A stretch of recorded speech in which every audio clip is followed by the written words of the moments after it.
Thinking about displacement is more than just thinking about moving when the island is gone.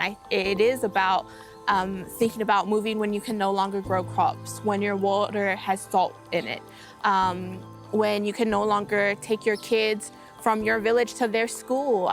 So we had the biggest recorded cyclone ever. We had 40-metre waves that wiped out the infrastructure all along the western coast of our island. That included our courts, our only museum, our hospitals, lots and lots of houses and homes. We experience the impacts almost every day in our lives. We experience extreme events like tropical cyclones, flooding, drought, as well as those slow onset events like sea level rise. The sequence of catching the fish are also affected greatly because of the frequency of the high tides. But what we're experiencing now is that because of sea level rise, we're having to think about moving our burial grounds. And so just not an uneasy feeling to think about having to move them.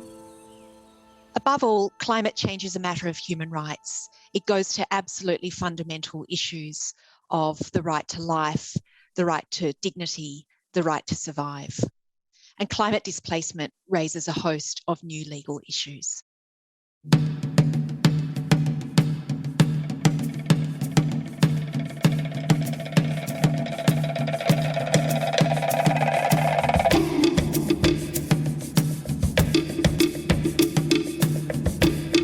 With tens of thousands of islands, many of which rise only a few meters above sea level, the Pacific is on the front line of the effects of climate change.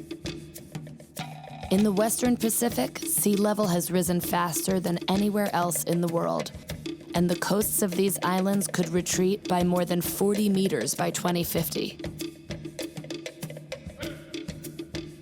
For some of the region's inhabitants, 50,000 of whom are at risk of losing their homes each year, leaving their land, which has become uninhabitable, is now a reality. Yet these people have no special legal status. How can their fundamental rights be guaranteed? How can we prevent cultures and identities from disappearing forever? These legal questions require urgent answers. They involve understanding these issues, investigating key concepts, and adapting existing law.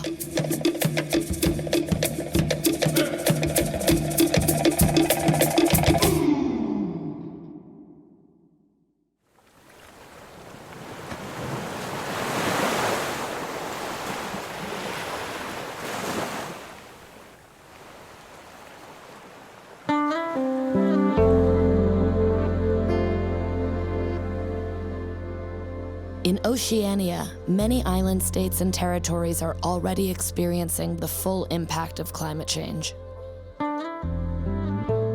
Among them are Kiribati, Tuvalu, the Marshall Islands, Fiji, and the Solomon Islands.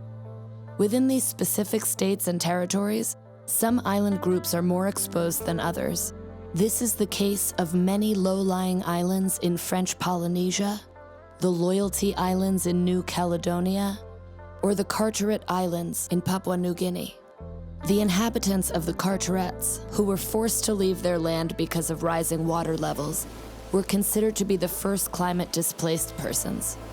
My name is Ursula. I was born on the Carterets. My family has lived there for many generations. Now I live in Boka, on mainland Bougainville. I set up an organization to help my people relocate. It's called Tulele Pesa. I'm visiting the Carteret Islands to talk to my people about the relocation. Can I swim? There are 6 islands in this group. My island is Huene. It's small. Only 20 people live on this island. This is my home. In the Carteret's land is traditionally owned by women. My grandmother would pass land to my mother to me, to my daughter. I own Huene, and 10 years along the line, I would love to pass on this island to my daughter, but I will not be able to do that. When the authorities failed to provide the hoped-for aid quickly enough, Ursula Rakova organized the relocation of her community to safer land, granted by the local church, 80 kilometers from the Carterets.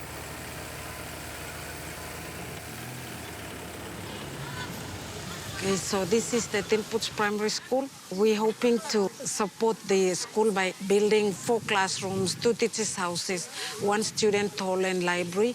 And this will cater for children who will be coming from Carteret into the school.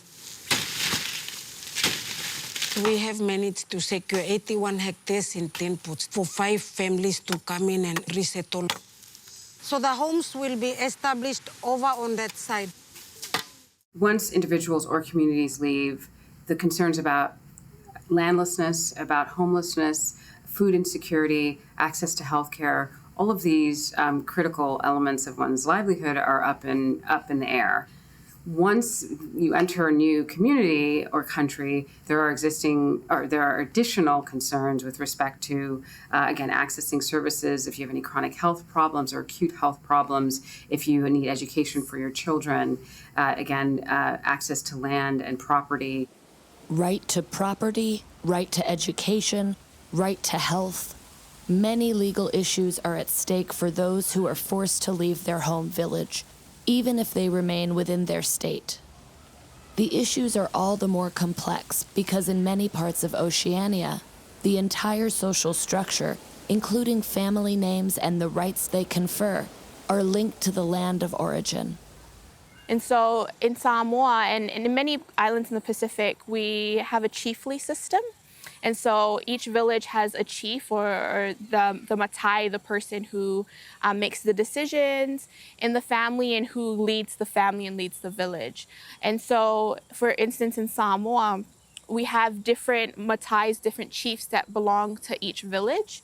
And so when you're thinking about relocation, if you take one village and put them in with another, then who becomes the chief? What chiefly titles do we lose? Because we have a lot of our whaalupenga or of our, ancestry, our family ties and connections are within our chiefly title names. And so when we lose that, we lose the connection to where we came from. And so there's so much more to think about when moving. There's places in Melanesia that have different dialects according to their village. And so when one culture moves or one village moves to another village, whose dialect do they use? Do they have to let go of that dialect? Do they have to start learning a new language? And that's just moving within the island itself. It's not even talking about moving off island. Alors c'est vrai que ces phénomènes climatiques induisent nécessairement un déplacement, une relocalisation de ces personnes qui restent en bord de mer. Et ce qui peut paraître aussi un peu compliqué puisque la grande majorité des gens qui habitent sur les îles Loyauté en Nouvelle-Calédonie sont des personnes de droit coutumier, donc sur des terres coutumières. Le Kanak, il est rattaché à sa terre. Il y a une conception Kanak qui veut que la terre n'appartient pas à la personne, mais c'est la personne qui appartient à la terre. Donc le Kanak n'est là en tant que fait un rôle d'attendance, il surveille la terre pour transmettre à une génération future. Donc finalement, si on déplace ces personnes-là qui ont un lien particulier à la terre, ça pose des questions. Parce qu'ils vont arriver dans un nouvel endroit, avec des nouvelles personnes, peut-être des nouvelles façons de vivre, de voir les choses aussi. Finalement, ça pose beaucoup de questions. Ça fera rentrer à la fois le droit coutumier, surtout le droit coutumier, parce que l'IFU, c'est sur terre coutumière. Et ça peut susciter aussi quelques conflits. It is well established that people are impacted differently by relocations on a variety of intersecting issues due to their geographical location, their economic status, their education, their age, and of course, their gender identity. For instance, women have long been the first responders of responding to natural disasters and climate change in the region. And despite women having convened informally and being first responders, their voices remain silent or absent within final decision-making processes. Climate change is not just about statistics. Climate change is not just about science. Climate change is about human rights and the vulnerability of these people who live in those smaller atolls in the Pacific. Where is human rights when it comes to them being displaced from their communities to another location, not of their choice, but they have to move because they are being affected and they are being forced to leave. We know that we are not alone in this fight on climate change. I met people from Kiribati, I met people from Tuvalu and the Marshall Islands who are also experiencing rising sea levels. Kiribati, Tuvalu, the Marshall Islands, and Tokelau are called atoll nations. They are entirely made up of atolls, that is to say, low-lying coral islands, rising just a few meters above sea level, with no high points to take refuge in, unlike Hawaii, for example. One of my first experiences on an atoll, which is like a coral island that's very narrow, is that you walk along the shoreline and you have the shoreline, but then you turn 180 degrees and there's a shoreline behind you. And so you are literally surrounded by water. And so my understanding of vulnerability, I couldn't understand it until I actually set foot on these places. My main discovery was water and how important it is for these communities, and how they live with it in their everyday, whether it's their front yard and backyard and how they play. It's how they get sustenance, and being so close is really helpful. Actually, they just literally go 10 feet and they have what they need.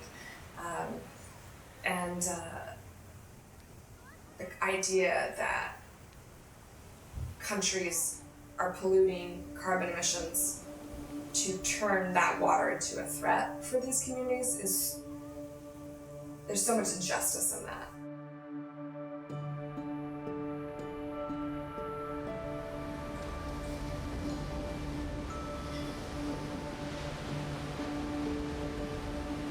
With no internal displacement possible, the climate crisis could push the entire population of these states to relocate to other countries. This extreme scenario raises many questions, such as the continuity of statehood in case of displacement of their population, the citizenship of these displaced persons, or in the event that the territories become entirely submerged, the preservation of state rights over the maritime zones. La question se pose du maintien des eaux territoriales, du maintien de la zone économique exclusive, du maintien des droits souverains sur les ressources de la colonne d'eau, donc les thons, le poisson et surtout du sol et du sous-sol de la mer, donc les ressources minérales très riches. La question se pose aussi si une île existe mais n'est plus habitable, donc la population doit se déplacer. Est-ce qu'on peut être, quand on est accueilli chez quelqu'un d'autre, un État en exil? In 2010, the foreign minister of the Marshall Islands contacted me and said, some decade we're going to be underwater. And that raises a whole host of novel legal issues. If we're underwater, are we still a state? Do we still have a seat at the United Nations? What is the citizenship of our displaced people who will take us in? Do we have any legal rights against the people who did this to us? So he asked me to look into those issues. It is not expected that through the end of the century, any countries will be completely underwater, but some of them might become uninhabitable because the sea levels have become so dangerous. And if that happens, there could be a threat to sovereignty.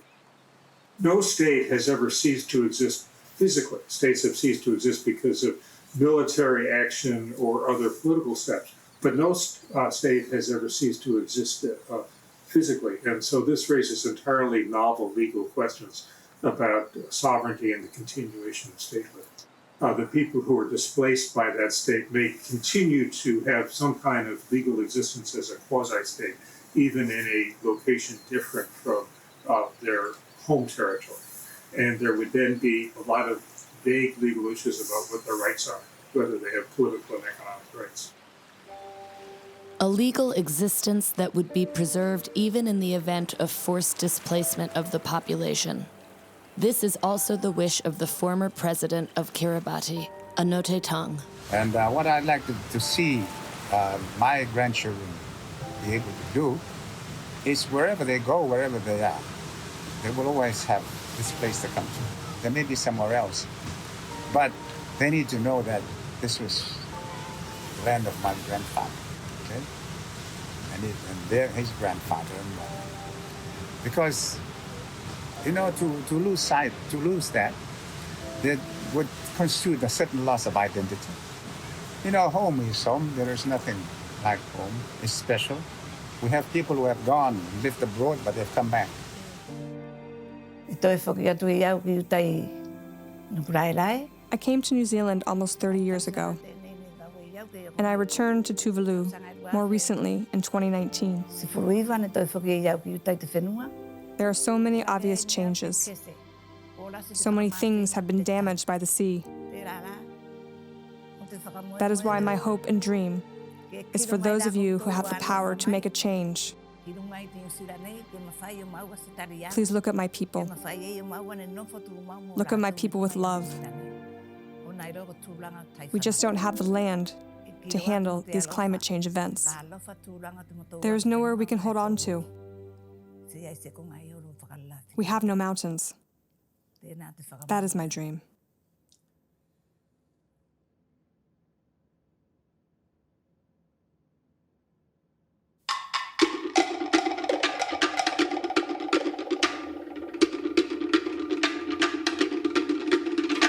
Famanatu Iosefa is permanently settled in New Zealand with her children. Her story is also about the challenge of living one's identity, culture, and references. That is to say, enjoying one's cultural rights when one is far from his or her homeland. When I came to New Zealand, I came with mats of pandanus leaves in my suitcase. These are purely Tuvaluan traditions, and we use them to show our love to our children. I came to New Zealand with Tuvaluan traditions and customs, including those of the Tuvaluan Congregational Church.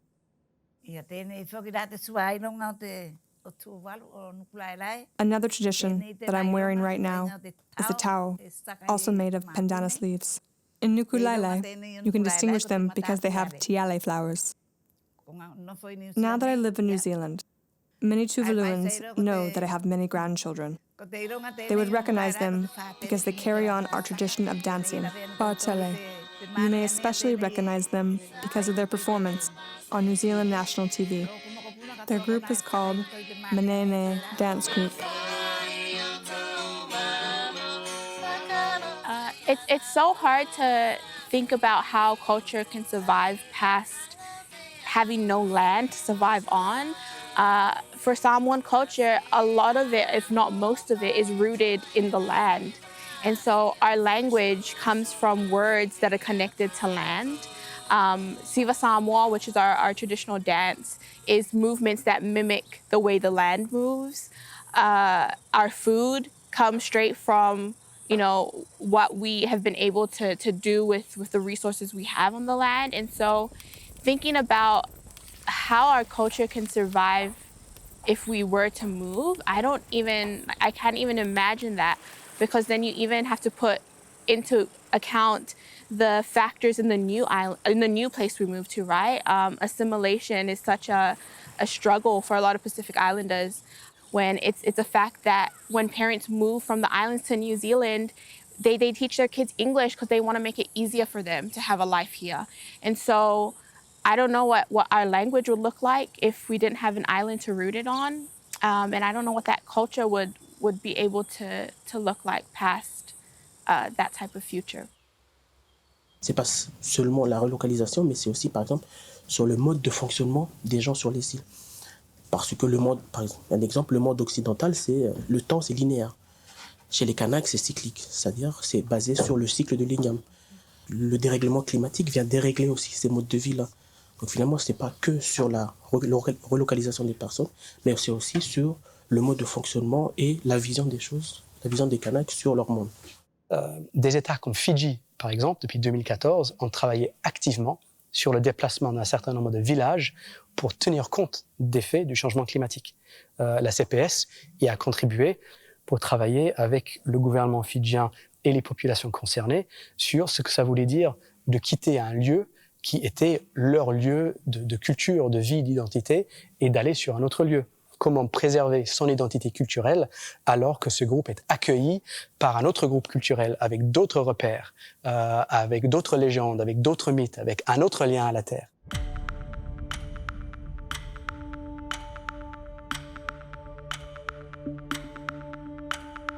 Because climate change directly threatens people's fundamental rights, legal tools have a crucial role in this crisis.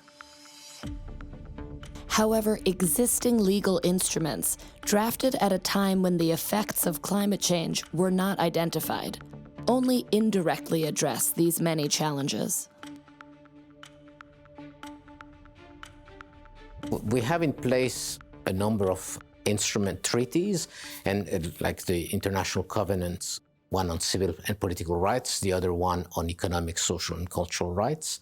We also have the Universal Declaration of Human Rights, which certainly contains a number of rights which we would say are customary international law. And it is possible to pinpoint for some of the consequences that climate change has on Pacific nations, pinpoint some of these rights, certainly the right to life.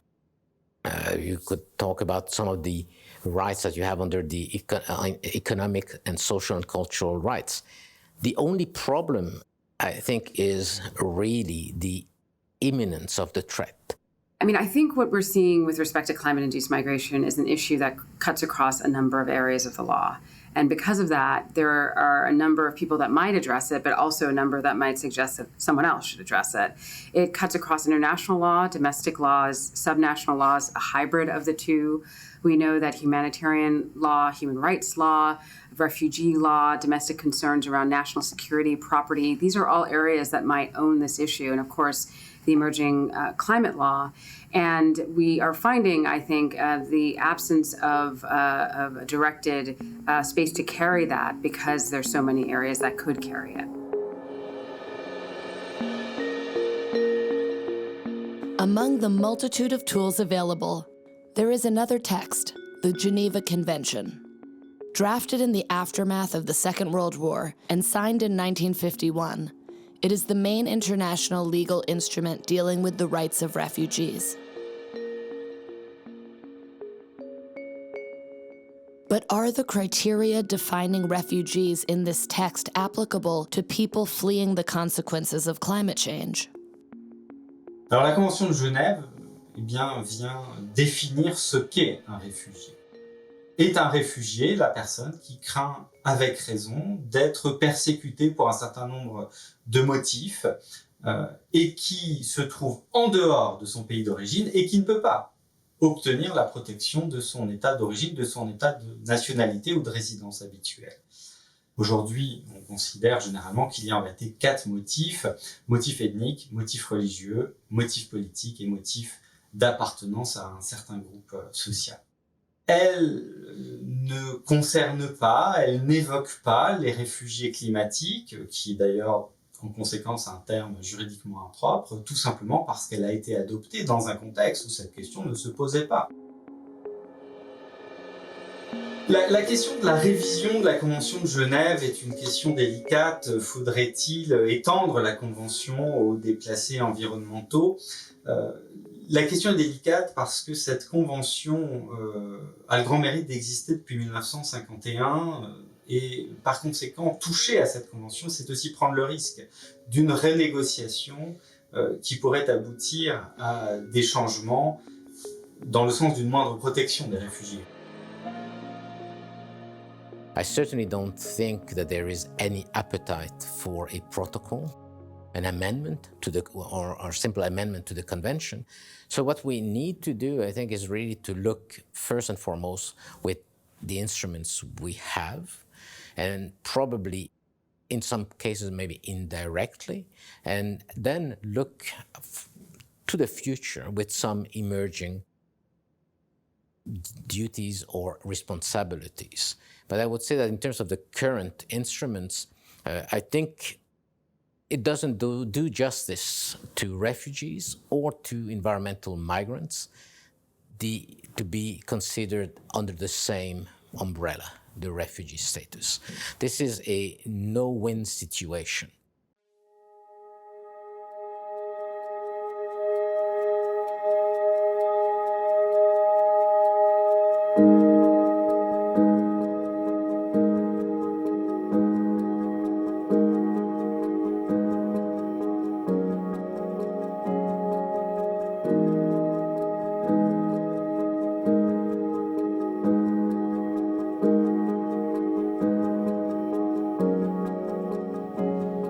Your Royal Highnesses, Your Excellencies, Lords, Ladies and Gentlemen, please take your seats. Bringing voices from Earth into COP26, please welcome climate campaigner Brianna Fruin.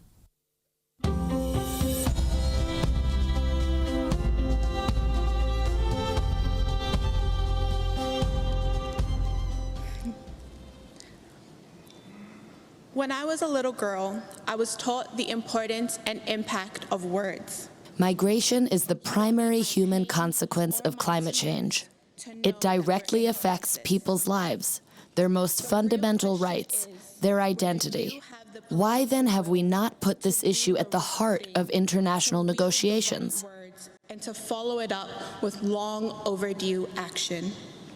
If you're looking for inspiration on Lors de la négociation de la Convention cadre des Nations Unies sur les changements climatiques, qui est le premier traité international qui porte sur cette question du climat, certains États, dans le cadre de la négociation, vont exprimer leurs préoccupations à l'égard du fait que les changements climatiques entraîneront une disparition de leur territoire et donc soulèveront des problématiques en termes de migration humaine.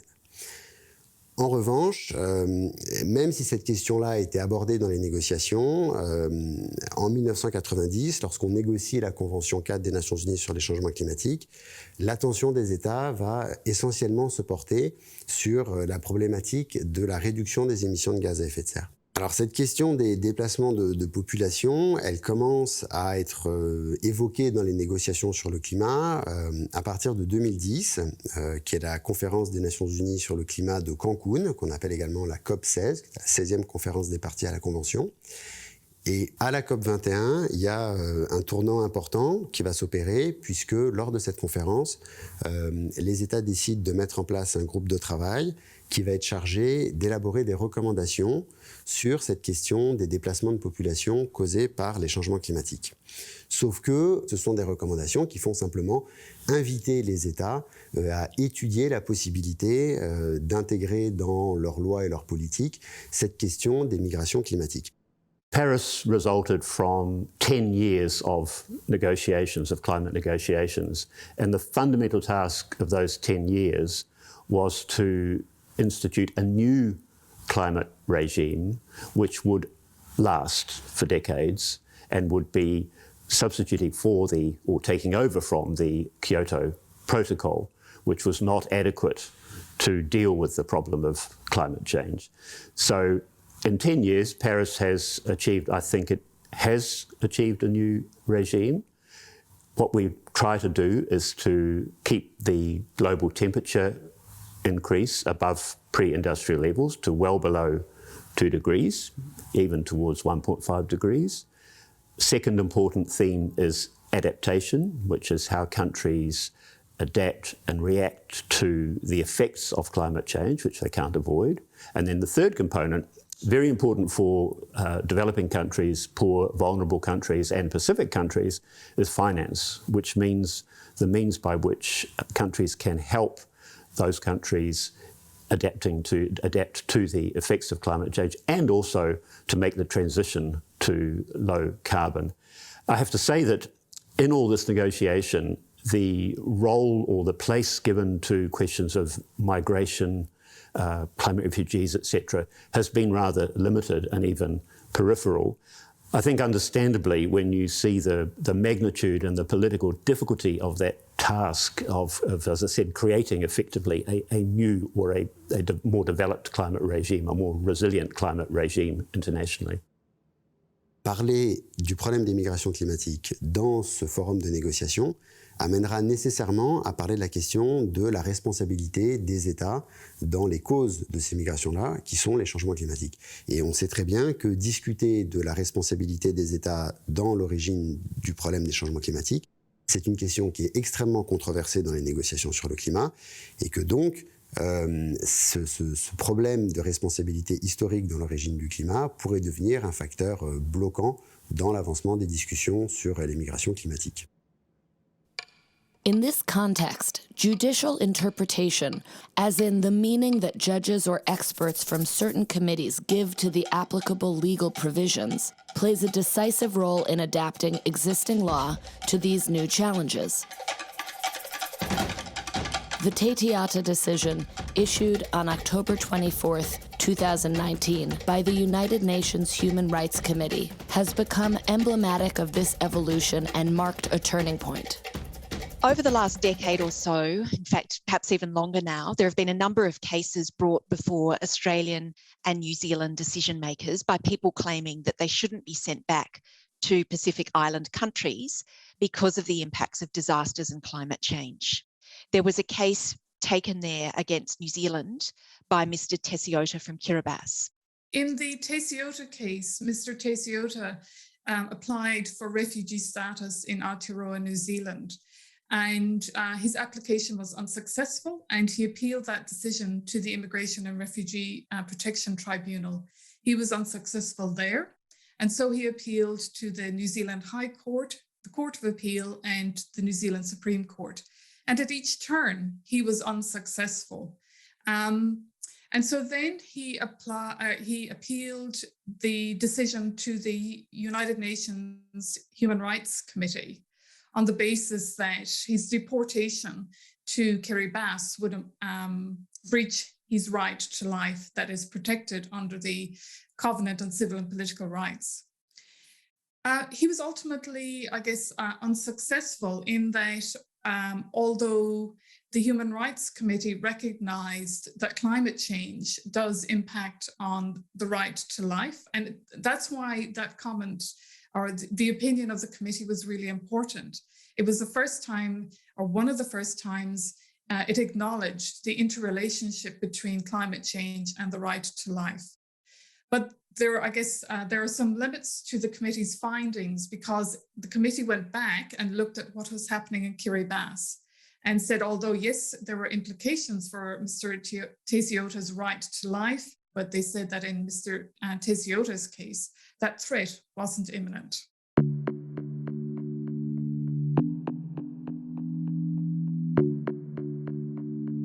A historic decision in which Hélène Tigruja participated as a member of the United Nations Human Rights Committee.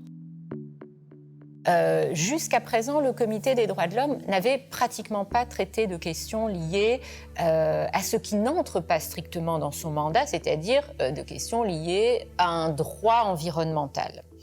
En 2018, le Comité avait adopté un document qu'on appelle une observation générale. Donc c'est comme un avis consultatif. C'est un document dans lequel le comité livre son interprétation d'une disposition du pacte.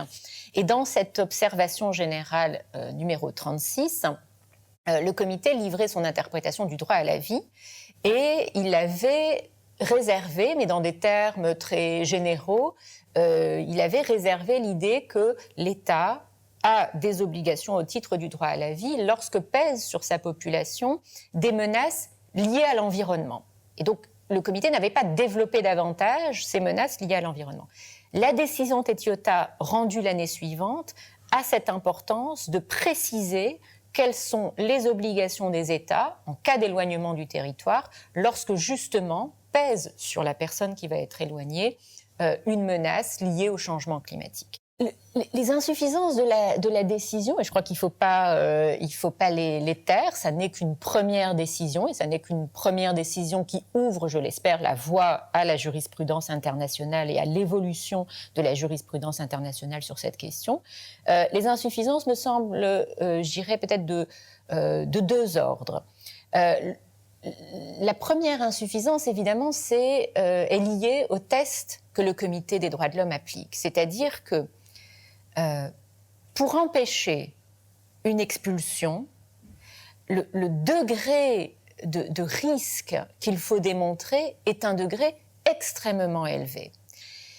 Donc ça, c'est la première insuffisance. La deuxième insuffisance, mais évidemment, ça c'est quelque chose qui va être amené à évoluer plus dans la pratique du comité, plus il recevra ce type d'affaires liées au changement climatique, à l'environnement, et plus sa méthodologie s'affinera.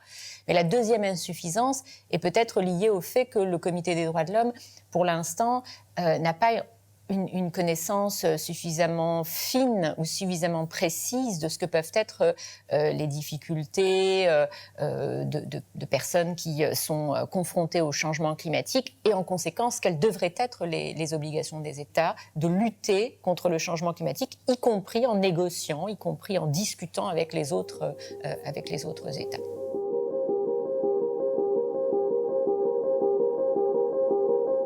The evolution of the Human Rights Committee's jurisprudence reveals that existing law can be adapted. It is also an illustration of a new awareness, the urgent need for all actors to cooperate in preparing for these human movements. This involves, among other things, the identification of recommendations and good practices.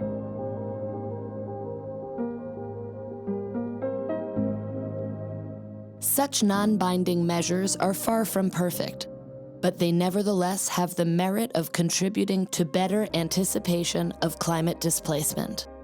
I think when we're talking about law, I see very little prospect that this will be dealt with by what we call hard law, a top-down agreement, a top-down legally binding agreement with obligations flowing through to individual countries from that agreement, or a new convention. That would be an almost insuperable task to negotiate. But what I do see coming out of or alongside the negotiations, and perhaps through some of the mechanisms and institutions that have been created, is a much greater awareness of climate-induced migration, or whatever one wants to call it, and maybe countries becoming more ready to include that element in, for example, their bilateral relations, for New Zealand's and other countries' bilateral relations, aid programs in the Pacific, readiness to see the climate element, the climate displacement element, as one factor in taking decisions on migration. So possibly in the area of, if you like, soft law, but just generally, I think doing more analysis, awareness raising on that issue is now well possible, thanks to having a good, resilient international regime put in place. New Zealand has a connection to the Pacific that starts in terms of colonial outreach at the end of the 19th century. But that it's from after the First World War that the connections with some of these countries really expanded.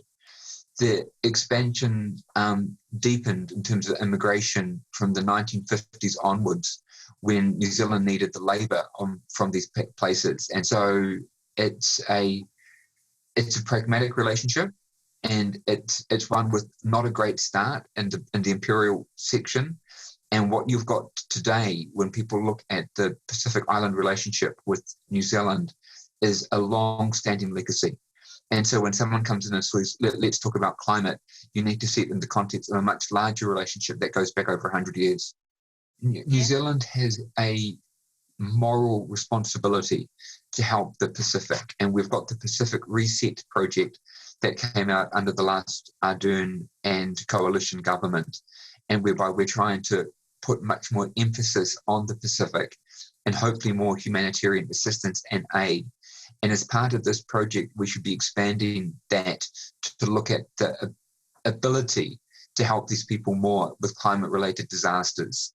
I wouldn't yet go to the point whereby we need to say we need to give them a direct access route to the country, but we need to be much more aware that things are changing, and we need to be facilitating the legal and policy changes so that we can help them when it's necessary, because it will be necessary.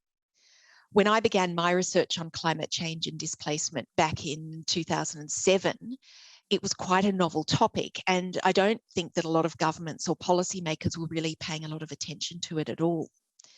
But we've certainly seen things move on in leaps and bounds since that time. And some of the most important initiatives that have been developed have been the Nansen Initiative on disaster-induced cross-border displacement. The Nansen Initiative was an intergovernmental initiative that was conceived of by Norway and Switzerland. It began in 2012 and it ran for 3 years.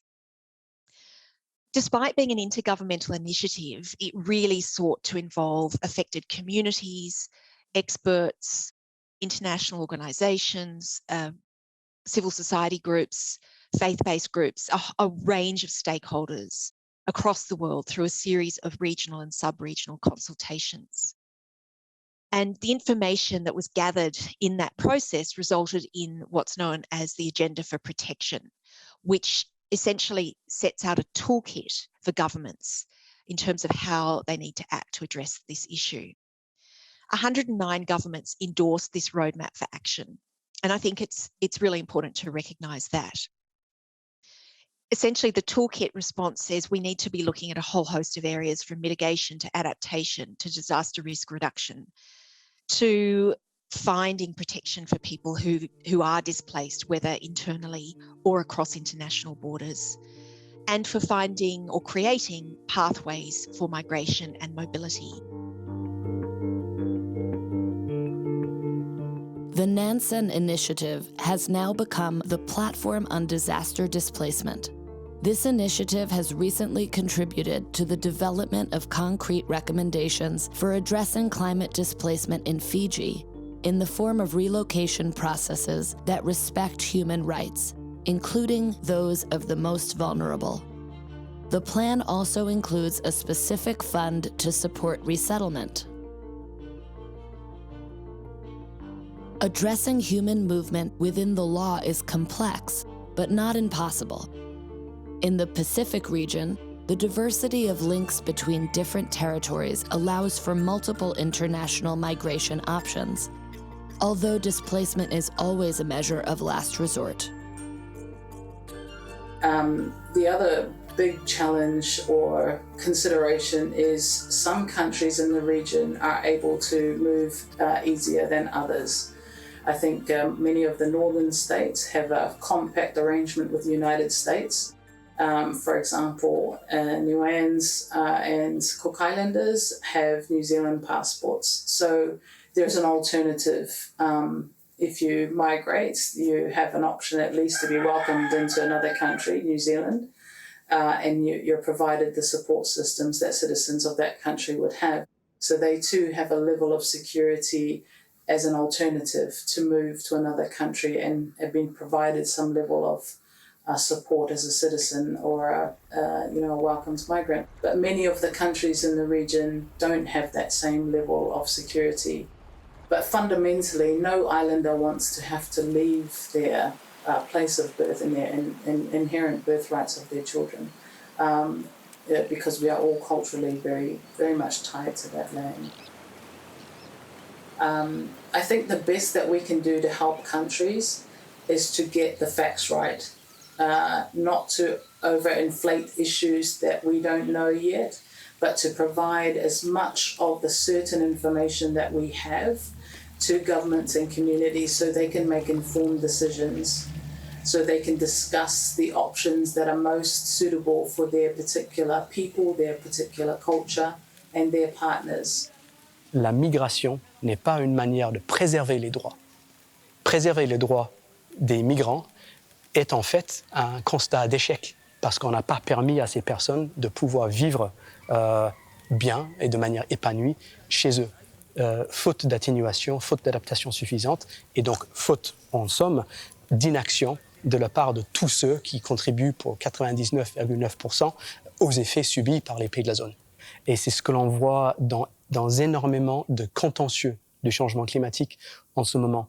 Le contentieux porté actuellement contre l'Australie par les habitants des îles du détroit de Torres, par exemple, est basé sur le fait que le gouvernement australien doit investir dans l'adaptation dans ces îles pour permettre aux populations de ne pas être obligées de partir, parce que partir veut dire perdre ce lien à la terre et à l'environnement qui est un élément essentiel de la plupart des identités des peuples du Pacifique. We, the people of the Pacific, affirm a common wish to live together in peace and harmony. displace no other people. We who remain wish no other home than this. Now we are engaged in a great climate war. We call on the leaders of the Pacific Island Forum to take climate change and human rights to the International Court of Justice. Efforts to anticipate human movement must therefore be coupled with actions to enable islanders to remain on their land in the first place and to ensure that states recognize their duties in this regard. This is what motivates young Oceanian leaders to fight for their rights, such as the Pacific Islands Students Fighting Climate Change Group, which hopes to see the International Court of Justice issue an opinion on climate change and human rights. It is also what drives the group of climate warriors determined to protect their islands. So I'm a part of a group called Pacific Climate Warriors, and our slogan or motto is "We are not drowning, we are fighting." And so we're a collection of different types of people from 15 different islands in the Pacific, as well as groups within the Pacific diaspora. So Pacific Islanders living overseas in New Zealand, Australia, and in America. And so among us are educators, activists, environmentalists, artists. So we're really just a wide range of people. And the thing that brings us together is the belief in fighting for our islands. And so our work varies from activism to awareness to adaptation and mitigation projects within the islands and outside. And yeah, we really do believe that there is Pacific resilience. On a aussi la particularité dans la région de contribuer pour moins de 1% aux émissions globales de gaz à effet de serre et donc d'être parmi ceux qui subissent de plein fouet les mauvais comportements d'autres pays, d'autres groupes industriels, en fait, qui continuent à mettre en œuvre un modèle de développement qui n'est pas compatible, par exemple, avec les objectifs de l'accord de Paris, pas compatible avec la transition écologique ou des objectifs de zéro carbone d'ici 2050. Et avec tout ça, les îles du Pacifique doivent s'adapter beaucoup plus rapidement que d'autres parties du monde. Et cette adaptation, en fait, c'est la survie qui est en jeu. Parce que quand on s'adapte aux effets du changement climatique, ça veut dire qu'on essaie de s'adapter pour rester sur place. Mais cette adaptation doit être accompagnée ailleurs dans le monde par un effort massif d'atténuation qui permettra justement de pérenniser les effets bénéfiques de ces efforts d'adaptation dans les îles. I tell my students that dealing with the issues of climate change are the issue of their generation. There are so many important tasks ahead, both in terms of moving away from fossil fuels and decarbonizing the economy, to coping with the many kinds of problems that are going to be caused domestically and internationally. And there is no more important work.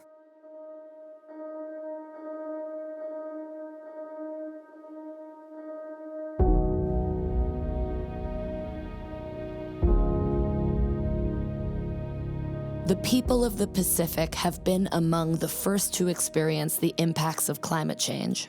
But the threat is global. The entire Indo-Pacific region is directly impacted by its effects and the consequences for maintaining security and peace in the region.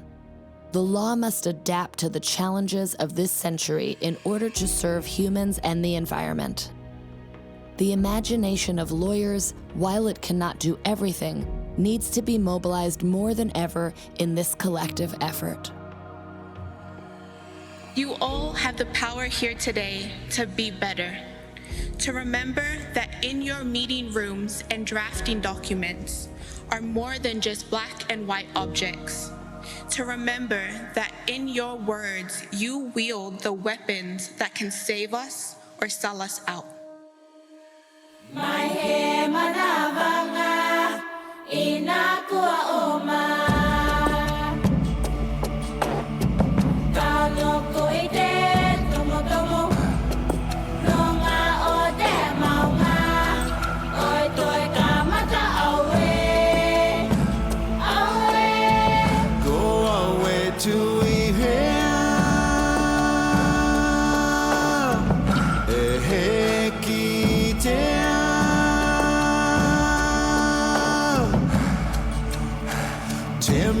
Na hakatawe mo